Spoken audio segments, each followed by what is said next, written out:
One more word from you, I'll forget you are my blood and I'll drive this into your skull. Floyd went into laughter. I was surprised and scared. Do you think I am scared of your threats? Go ahead and do your worst. I'm not afraid to die because of the truth. If dying is the best option, I would do that for her. To me that was cowardice, but he took it as bravery. My husband faced me with a gun. At that instant Anita came in. She watched Raymond, unable to carry his threat. She grabbed the gun from him and that was it. Raymond was in a pool of blood. He had tried to shield me from the bullet. I rolled him over, but he was weak. I began screaming for help as Raymond and Anita hurried away. The gateman helped me take him out to the hospital. My heart was full of anguish and pain, and my eyes were filled with tears of sorrow. As we drive off to the hospital. When we got to the hospital, the doctor demanded a refill of blood in his system as he had lost a lot of blood. I offered mine and luckily our blood matched with each other.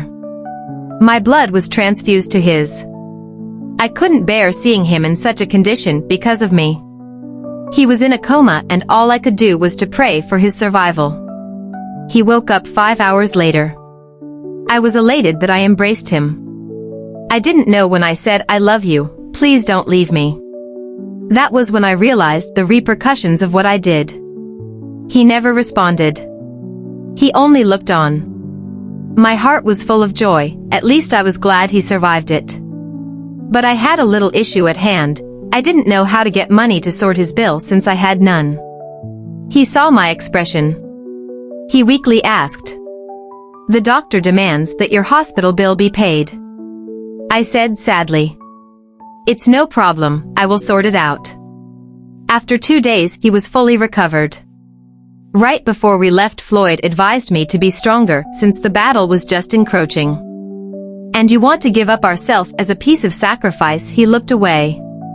After I had persuaded him to leave, he insisted that he was going to leave until Raymond and I were together. I saw that as something silly, but his mind was made up. Raymond became more infuriated even as I suggested we drop the act in order for peace to reign. He kept threatening more harm to us.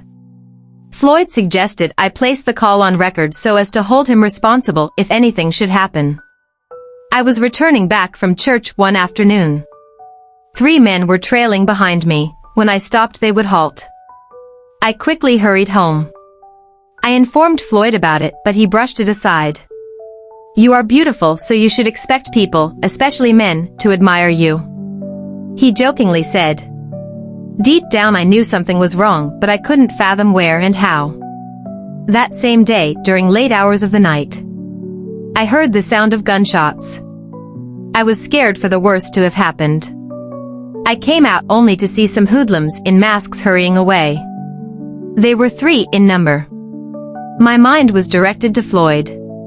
When I got to his room, I saw blood out of his room. Floyd has been killed. I quickly went into the room and saw Floyd in the pool of his own blood. Mimi, he groaned amidst pain. I rushed towards him. I was glad he was still alive, but he was struggling for breath. Calling for help was useless since we weren't on good terms with the trio. But I gave it a try anyway. Mama and Anita rushed out. What happened to my son? Mama asked in a terrified tone. I don't know, I saw some men come in here not too long ago. You are a blatant liar. You've murdered him. Mama don't believe whatever she says. Anita tried to sound in a confusing tone. Are we going to argue about this now, or should we help him to the hospital? Anita was still ranting and Mama was crying. It was already getting late. Getting a taxi or Uber might get Floyd killed at the moment. I went into Raymond's room and the room was different from what I have shared with him. The room was unkempt and the stinking odor of unwashed cloth circulated the room. I wasn't interested in the condition of the room, so I proceeded to pick the key. There was Anita behind me. And who told you that you could be granted passage in here? I ignored her and made to pass. She stopped me and tried snatching the key away from me. That was the opportunity one had been waiting for. I pounced on her. I gave her a memorial beating, but I wasn't satisfied. Floyd's life was at stake, so I left her and waited for the repercussions. As I left, she was in tears. I helped Floyd up together with the assistance of the gateman to Raymond's car. I drove him to the hospital and he was taken to the surgical ward for operation. The doctor was so enraged to see us back to the hospital. Madam, at this point I am inviting the law enforcement to this, otherwise you might be the next. He was right. Raymond has carried out his threat. No doubt he was missing the whole time Floyd was shot. Raymond is responsible. The single iota of love I had left for him vanished quickly as I looked through the door hole and saw Floyd battling between life and death. My countenance was shattered. I couldn't believe that Floyd would give up his life in my stead. I prayed hard for his survival as they took out the bullets from him. I took the matter to the authorities and I sued Raymond to court.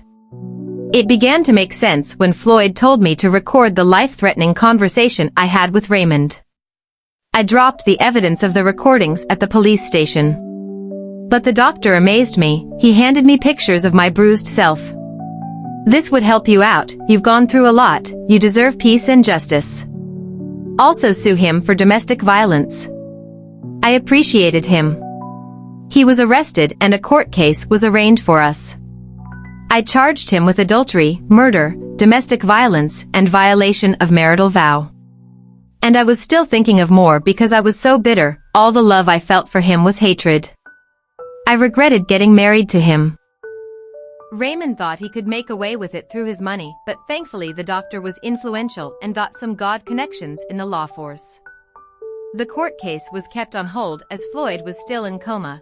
There was no sign that he was going to wake up any moment soon. The bullet was a strong one and he was shot twice, one on his navel region and on his chest.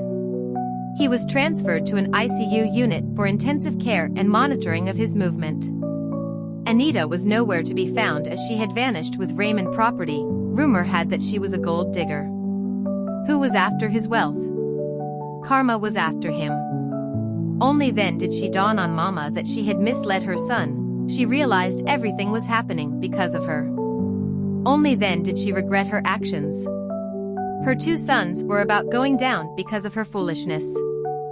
She came to plead for my forgiveness, but I turned my back on her. Raymond had bitten more than he could chew. He must pay for his crime. After a long wait of a period of 3 months, Floyd went into a coma. While I was at his side hoping that he would wake up, his fingers moved. I quickly called the doctor and he told me he would soon be up in a couple of days. I waited in anticipation. Few days later Raymond woke up. I was so happy. I hugged him passionately. Floyd was going through all that because of me. But hardly did I know the bullet was going to create a new personality. A new Floyd. Floyd couldn't remember what happened, neither could he remember who he was. Mimi, we have a problem. Floyd has amnesia. He can't remember anything. I almost collapsed on hearing that. I couldn't believe my world was about to crumble. When I had thought that I was getting closer to getting justice. The hopes I had aimed for the best was been shattered by the news of the new diseases that has affected Floyd. Who are you people? And what am I doing here? He asked confusedly. It was true, Floyd had forgotten everything that happened to us in the past weeks. It was true, Raymond can't remember his identity. I was lost in thought. He tried to sit up, but the doctor told him to relax in order not to stress the affected parts. The doctor told me to go get some food to him as he was weak after many days of being in coma.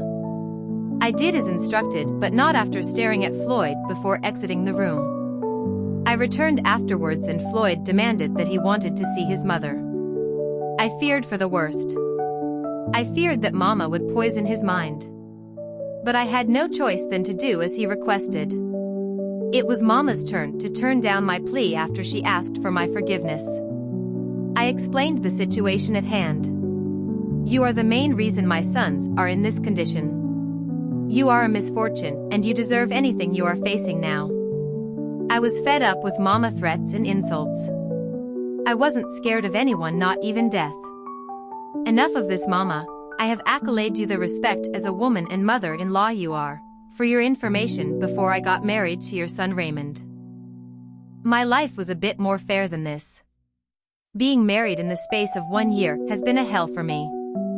Clearly, it was my fault that I ignored the warning sign you showed me the first day Raymond introduced me as his wife, but right now I have lost the self-respect I have for you as my mother-in-law and an elderly woman.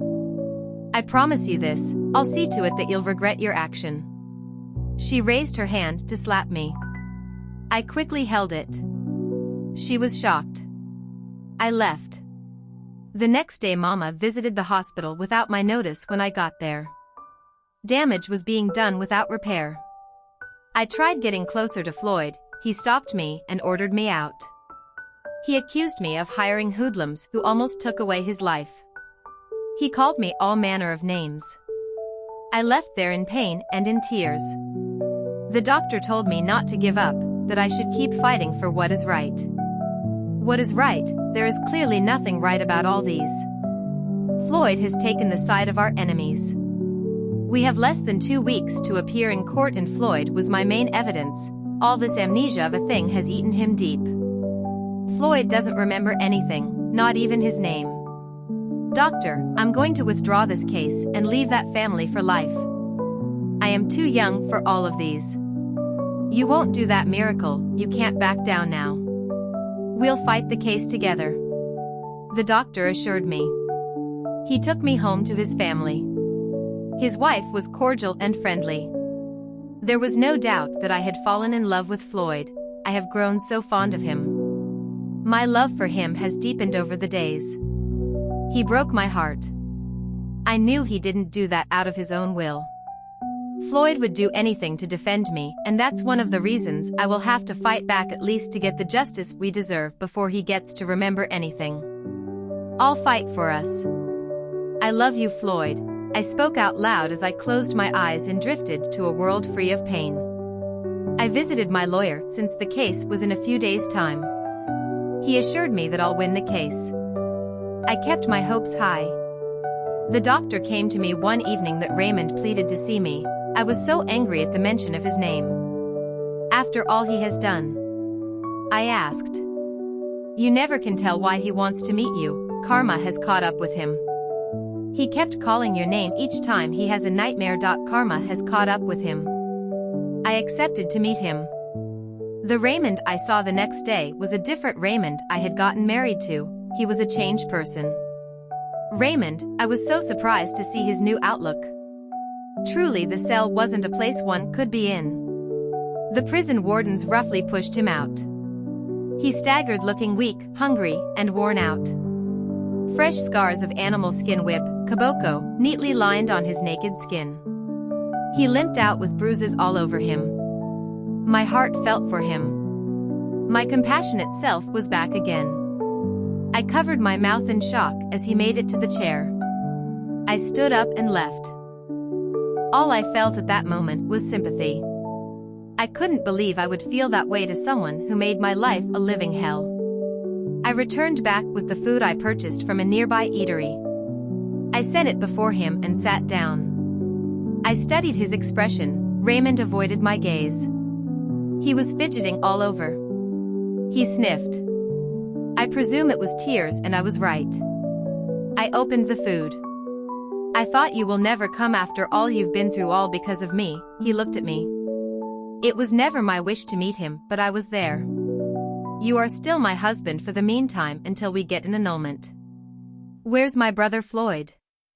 I was taken aback by his question. My countenance fell. The misery and pain of betrayal eluded my emotions. I tried to fight back my tears, but it rolled down freely. With Mama, I managed to say. With who? He asked, terrified. Yes, with your mother. I tried not to sound angry. I studied him for a while. He was uncomfortable and troubled. I asked him if everything was all right. She's not my mother, she's an imposter, she has a fake personality. His face looked enraged. What do you mean, and how did you find out about it? I asked quizzically. We don't have time, Mimi. I know I have wronged you and my brother. Truly, karma has caught up with me. I have no right to blame anyone. I'll suffer the consequences even if it means facing death itself. But right now you need to help Floyd. Both of you are all I have left. I'll do anything and everything to protect you too. The prison warden came closer. The time of visitation was almost up. Raymond, sensing his presence, whispered closer. I don't know if my mother is still alive or dead. She's an imposter. She took Mama's place for her selfish purpose. She introduced Anita to me, and could you believe Anita is her daughter? My eyes widened in shock. Right there the prison wardens came and dragged Raymond like a criminal to the cell. He had barely touched the food I set before him. I stared at him until he was gone. I was left thinking about what he said. If it was true that Mama was his not real mother, so where is his real mother and who gave him the information? So many questions ran through my head. I met my attorney and updated him about the issue at hand.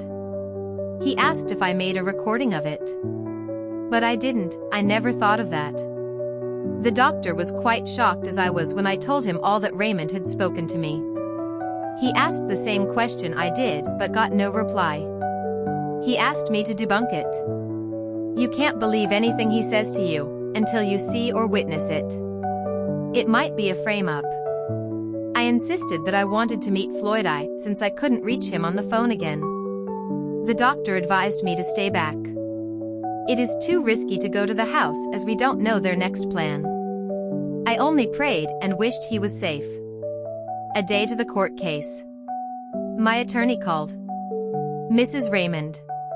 Your husband will appear before the court tomorrow. I hope you're prepared enough to stand before the judge and the audience to testify against your husband. My attorney spoke. Sir, truth be told, a crime is punishable until the truth is found.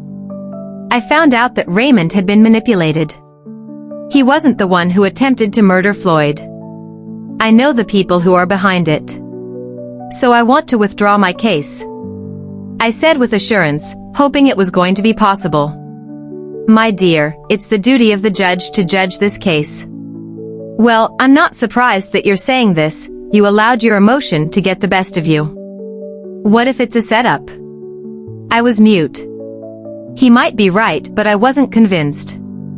Your husband committed a criminal offense, punishable by law. It is too late and he has to appear before the court. The attorney uttered. His words sent a chill down my spine. I wished I could do something, but it was already late as he said. What will I do now? I thought with no solution. I thought about Raymond and the suffering he might be facing there. There is no doubt that I have a compassionate heart. I went back to the police station. I obliged to see Raymond again but was restricted by the officers.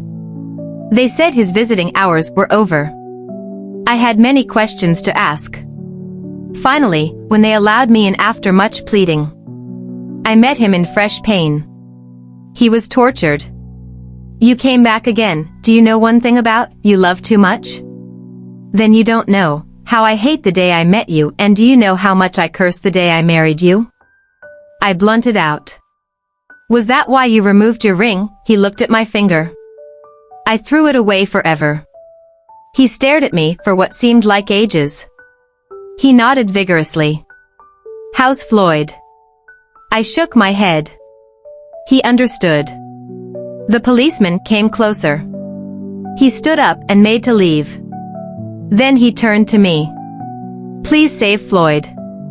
He went in. The tears that I had long fought back freely flowed down my cheeks. I couldn't believe I was fighting alone. Floyd has taken the side of my enemies. I prayed he would remember himself.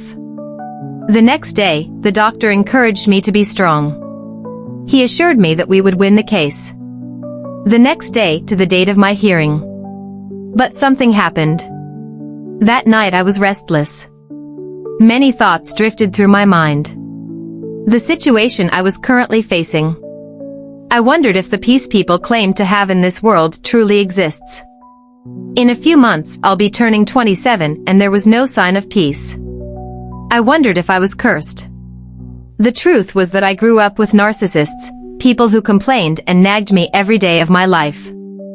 I thought that was going to change when I got married to Raymond. The saying that no one can predict the future is true, as I couldn't predict mine. It turned out to be worse than I had ever imagined. Everybody deserted me, including Floyd. He left me when I needed him. That night I made a decision never to look back. I knew my prayer life was lagging. I couldn't believe the last time I ever prayed. I wasn't a strong Christian. So I lightened the mood with a series of prayers. After the prayer session, I slept peacefully that night. I dressed up gorgeously, as though I was going for an important event.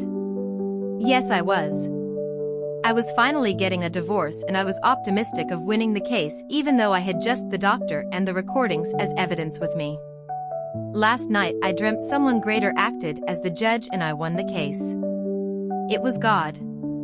I felt a different version of me I had never had after that night. The doctor drove in the court vicinity and parked in parking lot. We highlighted and proceeded through the court entrance. I sighted Anita walking closer, wrapping her arm around Floyd. Mama trailed behind. She fulfilled as she noisily chewed her gum. A guy whose face looked fa. There comes the deceiver, cheater, a slut, and moreover a loser, Anita said, popping her chewing gum. I wasn't expecting to see her. I was beginning to believe what Raymond told me. Anita had come to see me defeated so they would have everything in their possession. I chuckled. Anita, good to see again after deserting your husband to rot in jail, while you frolic with his brother. Where is your conscience? Floyd made a confused expression. My conscience, you ask?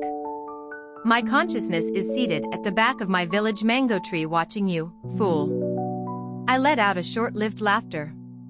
No wonder you don't have sense. I got her.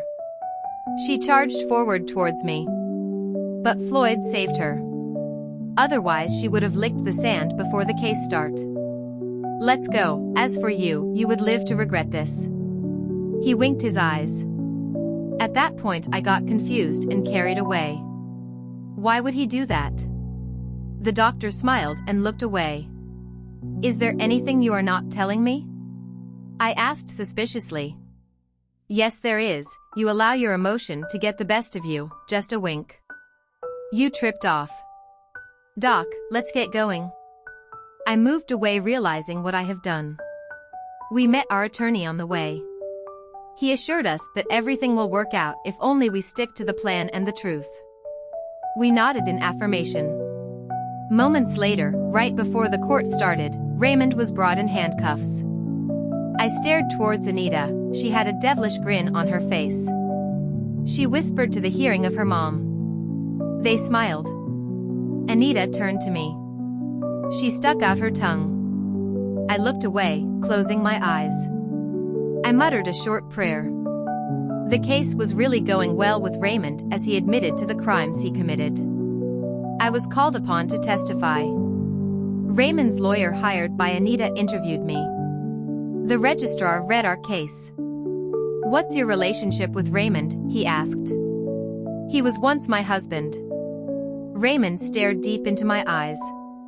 His eyes were red. Have you been divorced? All would happen today. He continued his multiples of unending questions, and I answered them perfectly. He wanted to thwart and manipulate me. Everything moved as though a force was in total control. Then he asked, that night Floyd was almost murdered. It happened you were the ever-present person who raised the alarm which attracted your mother-in-law and co-wife. That also makes a suspect. My attorney tried to object to it, but the judge told me to answer it. Before the event happened, some group of men trailed behind me until I got to the house. Did you tell anyone about it? He cut me off. I informed Floyd about it, but he assured me that it was some group of people who were in admiration of my feminine features. So we brushed it aside until that evening they came in, 3 in number. Do you have any evidence for this? Did you see their faces? Yes, I did. I saw one of them the day they were trailing behind me. I thought deeply and their faces all flashed through. Right then the guy that followed Anita stood up to leave. That's him, he's one of them. The police quickly apprehended him. Anita and Mama panicked. The guy was apprehended by some policemen as he struggled to get himself freed. Anita and Mama became uncomfortable as though the whole room was hot even when the fans were on and the windows were open for ventilation. The doctor gave me a thumbs up indicating I should carry on. So the persecution continued. Madam, are you sure you are not mistaking his identity for someone else? He might be the wrong 1 inch, Floyd's lawyer spoke. I smiled. If he wasn't guilty he wouldn't have attempted to run away. I was asked to narrate what happened that night. That night while I was preparing the evening meal, I heard the sounds of gunshot from the main house. I came out and saw 3 men hurrying away in masks, getting to where Floyd laid. He was battling between life and death, all drenched in his blood. Did you ask for help? I did, but I got none, so I took him to the hospital. Who is Floyd to you? My husband's stepbrother. The case was really a tough one as they kept throwing different shades of questions at me. So he asked me again about my closeness to Floyd. My heartbeat increased, but I had to compose myself and so I acted brave. My attorney noticed and tried to object, but it was overruled, so I had to answer. Floyd is my husband's brother who came to spend the vacation with us. On the ground of closeness, he has helped me severally from people who were maltreating me, and nothing more, I responded bravely. The judge took it up and asked me to present my evidence of domestic violence and the threats made by Raymond. It was played in the hearing of everyone as a speaker was connected to it. My lawyer took up the case. He queried Raymond and he answered positively, except the part of having anything to do with his brother being shot. The judge developed an idea. Anita and Mama were separated so as they wouldn't testify the same thing. And so it was, they gave different answers. Mama claimed Anita was in the room when it all happened and Anita denied she witnessed what happened. So it was documented. Floyd was asked to step out. My heart skipped a beat. I almost lost my composure as I walked back to my seat and Floyd stepped into the witness stand.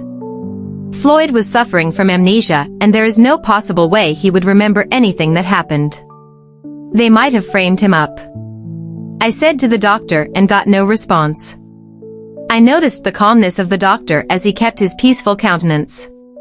He noticed my gaze and assured me everything was going to be fine. I nodded and muttered a short prayer. Floyd, instead of speaking, brought out his phone and everything was played out. In the phone were recordings of who almost assassinated him, who Mama was and why they are so much after them. It was found that Anita was his half-sister from Floyd's paternal side. Floyd's father had wanted to marry Anita's mother, but it was thwarted when Raymond's mother came into the picture. After many years Floyd was born.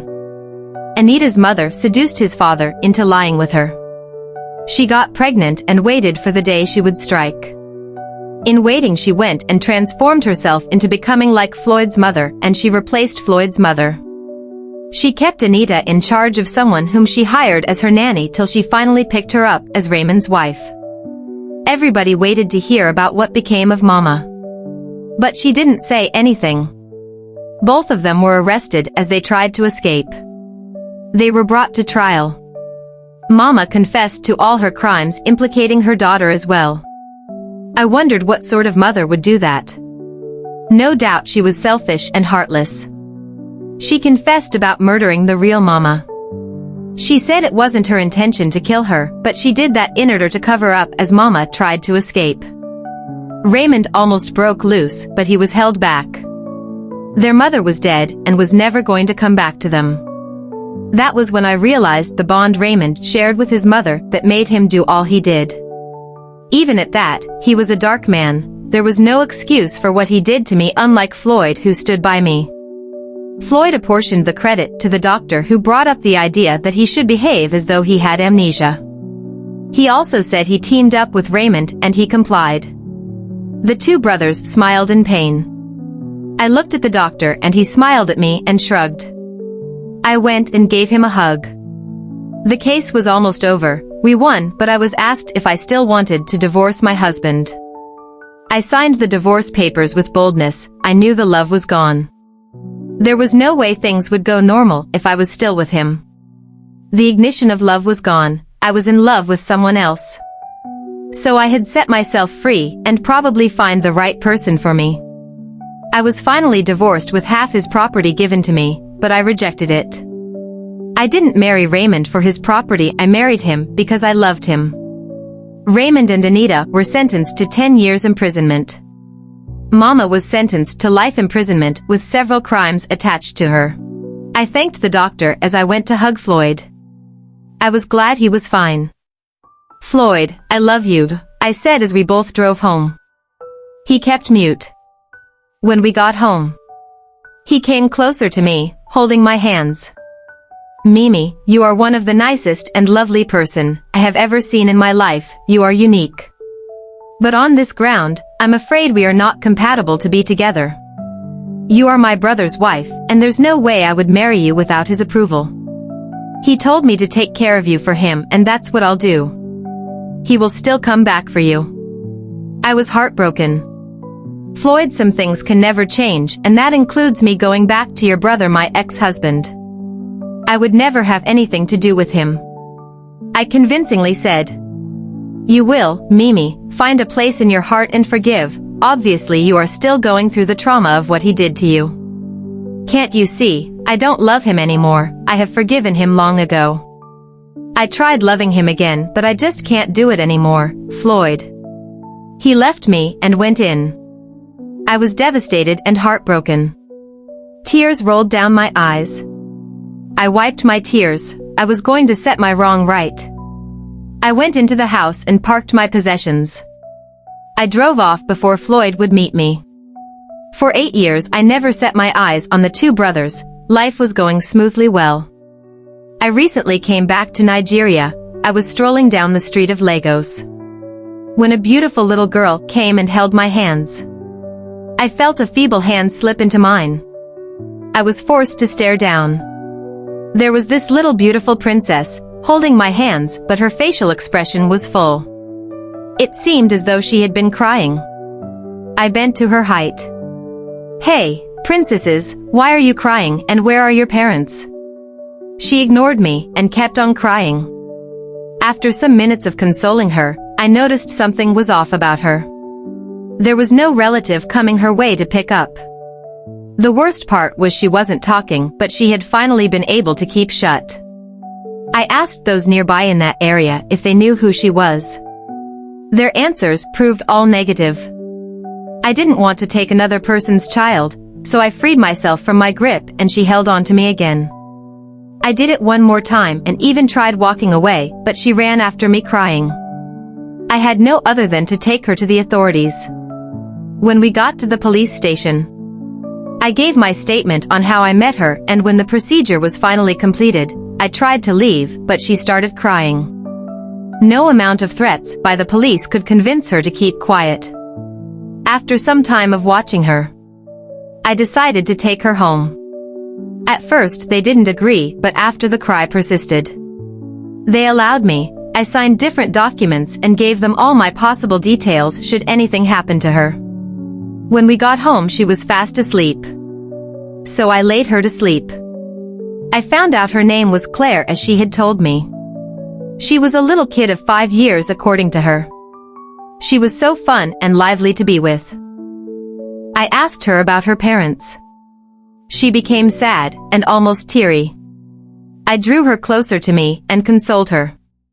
It has been a week and a few days since I met Claire and no information has been gotten about her. I was running out of patience. She was the main reason I was still in Nigeria. I couldn't take her with me until her parents started looking for her. Although I wished they would never come back for her, I was beginning to grow fond of her. One afternoon, while we were strolling down the vicinity, a call came in from the police station. He told me the father has identified her. I was so sure she was leaving, but I had to take her to where she truly belonged. We got to the police station. I was interacting with an officer to find out why they would leave such a child on the street. when she left my hands and ran off calling Daddy. I turned and met the shock of my life. It was Floyd. Claire ran into the hands of Floyd. Does that mean Floyd is the father of Claire? This was going through my mind when he came closer and saw me. He was shocked as well. "Miracle, is this you?" he asked. "Where have you been all these years?" I couldn't believe I had been taking care of Floyd's daughter. There was a resemblance. Only then did I realize while the closeness was there. Finally, Claire had met her father and we had bade ourselves goodbye. I had parked up to leave the country as my mission on taking her to her parents had been accomplished. My phone rang while I picked it. I heard Floyd's voice. "Miracle, my daughter wants to speak with you." I was glad after the conversation. He requested to meet up with me as her daughter persistently requested to see me. I waited to see Claire's mother. "And your wife?" I asked after I had summoned the courage while we were having a chit-chat. "She left us." That was his reply. I became a regular visitor all because of by Claire. Each day would come with a different problem, but I thought otherwise that it might be Floyd's doing. We visited Raymond. His term of serving was almost coming to an end. Floyd excused I and Claire to have a word with him. When he was done, he met us in the car. That evening he proposed to me. And I agreed to marry him. We were making out on the bed when she barged into the room. "Hey young lady, what happened to knocking before you enter?" My husband said. She left and we smiled. We thought she was gone until she knocked on the door and came in. My husband looked at me. "I guess the baby making can wait." He smiled at me as we both put Claire to bed. The end. Please don't forget to like, comment, share and subscribe to this channel, please, it's free. So that you can get notified when next we post a new story. Thank you.